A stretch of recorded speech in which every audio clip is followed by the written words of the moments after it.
I have two leprechaun stories for you today. The first one is called Malachy O'Flynn and the Leprechaun.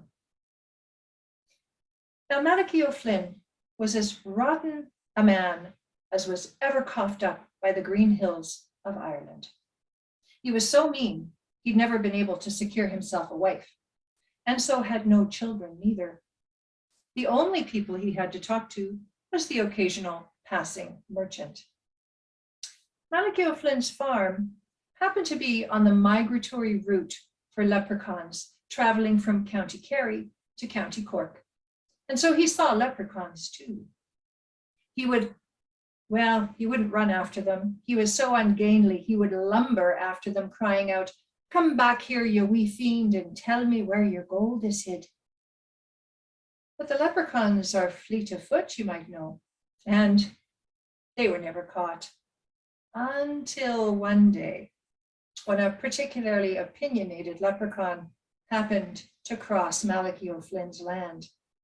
Once again, Malachy O'Flynn ran after him, crying out, "Come back here, you wee fiend, and tell me where your gold is hid." Well, this opinionated leprechaun, he had heard about Malachy O'Flynn's reputation as a mean and nasty man, and so he decided to stop and give him a piece of his mind. Stopped dead in his tracks, he did, turned around and cried out, "Malachy O'Flynn, you're nothing but a mean and rotten man. Why don't you trade in some of that sludge you've got running through your veins for some milk of human kindness, and then you might have some other people to talk to besides the occasional passing merchant and perhaps the leprechaun like me who might stop and talk to you." Well, as the leprechaun spoke, Malachy O'Flynn was getting closer and closer. But the loquacious little fellow went on, and he finished with, "Malachy O'Flynn, you're nothing but a mean old ogre." And that was enough for Malachy O'Flynn to lunge forward and grab the little fella around the waist. "Ha! Now I've got you, laddie," he said. "Tell me where your gold is hid." Well, the leprechaun said, "If you think I'm going to tell you that, you've got another thing coming." All that day, Malachy O'Flynn held on to the little leprechaun and kept asking him where his gold was. But the little leprechaun stayed mute. Even when Malachy O'Flynn squeezed a little for some coercive effect, the leprechaun would not tell him. It came to be dinner time, and Malachy O'Flynn never missed his dinner. But he was so mean, he decided not to let the leprechaun go. He said, "I'll toss him in the old dry well." And so, arse over tea kettle, the little leprechaun was thrown into the old dry well. And he was very frightened indeed. He did not want to die at the bottom of an old dry well. Malachy O'Flynn went in to have his dinner. But the little leprechaun cried out so and called for help. Malachy O'Flynn's dinner was quite disrupted. And so he decided not to release him, of course, but to bury him alive. He took his spade and began to scoop shovelfuls of dirt into the old dry well. Well, now the poor little leprechaun was truly terrified, for he did not want to be buried alive. And so he began jumping around like a little jumping bean, and he would knock the dirt off his shoulders when it came down upon him. Well, he kept bouncing around and sweeping the dirt off, and soon he realized salvation was at hand, for the ground beneath him was getting higher and higher. And so he kept crying out and calling out and screaming at the top of his lungs until the ground had gotten high enough that he could hop up onto the edge of that well, hop down onto God's good green earth, and run away. He never turned back again. And Malachy O'Flynn, well, he never did catch a leprechaun.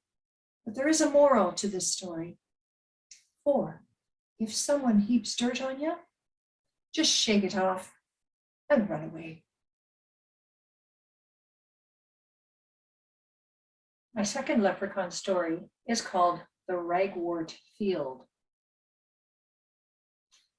One day, Tom Fitzpatrick was walking along a tall hedge on his father's land when he heard a clack, clack, clacking sound. He stood up on tiptoe and looked over the hedge, and he saw a little brown jug that looked like it would contain about a gallon of liquor. Then he saw a little man who was dressed in a funny hat and a leather apron.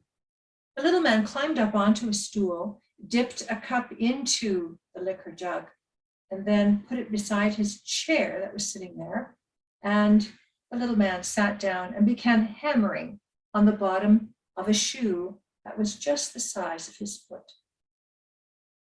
Tom Fitzpatrick looked with interest at the little man, for he thought to himself, I have heard talk of leprechauns, but I've never seen one myself.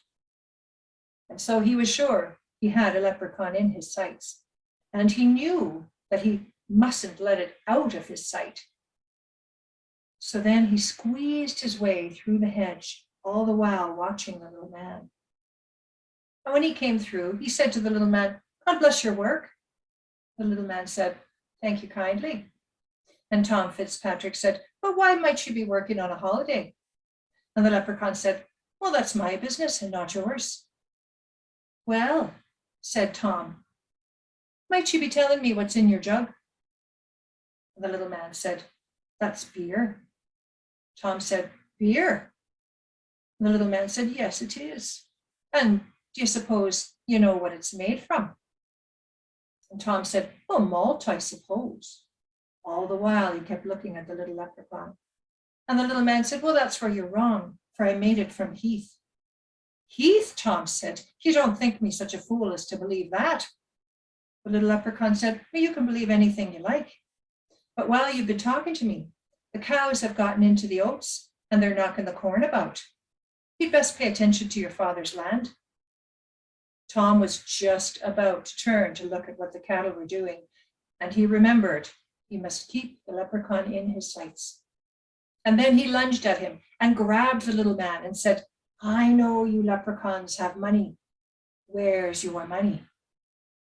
The little leprechaun looked into the eyes of Tom Fitzpatrick and saw a bloody-minded man indeed.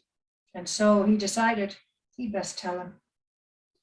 It's a few fields over, he said. I'll take you there.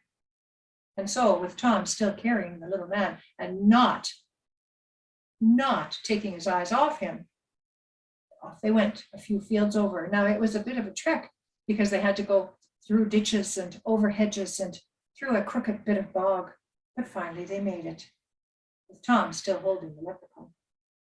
They came to a field of ragwort. Tom said, now where is your money buried? And the little leprechaun said, oh, it's under that plant out there. Tom said, where is it then? And they went out to the plant, and the little man pointed, and he said, you must dig right here. Well, Tom was kicking himself for forgetting a spade. And so he said to the little leprechaun, I will mark this plant so I know where your money is. He took one of the red garters off his stocking and he tied it to the ragwort plant. And he said to the little leprechaun, swear you will not take this garter off this plant, for then I will know where to dig when I return. The leprechaun said, I swear I will not take it off. The little leprechaun said, I suppose you're going to be finished with me then, Tom Fitzpatrick. And Tom Fitzpatrick said, yes, you may be off on your way. The little leprechaun said, well, good day to you, sir, and may the money do you good when you get it. Off the leprechaun went, and off Tom went to get a spade. He went back to the farm, took a spade, went back through the ditches over hedges and through that crooked bit of bog, back to the ragwort field. But when he got to the field, he saw that every single ragwort plant sported a red garter, just like his own. And because digging up 40 good Irish acres would be foolish, he had no choice but to put that spade on his shoulder and return home. And whenever he thought about that little leprechaun, he cursed, for that little man had done him a neat turn.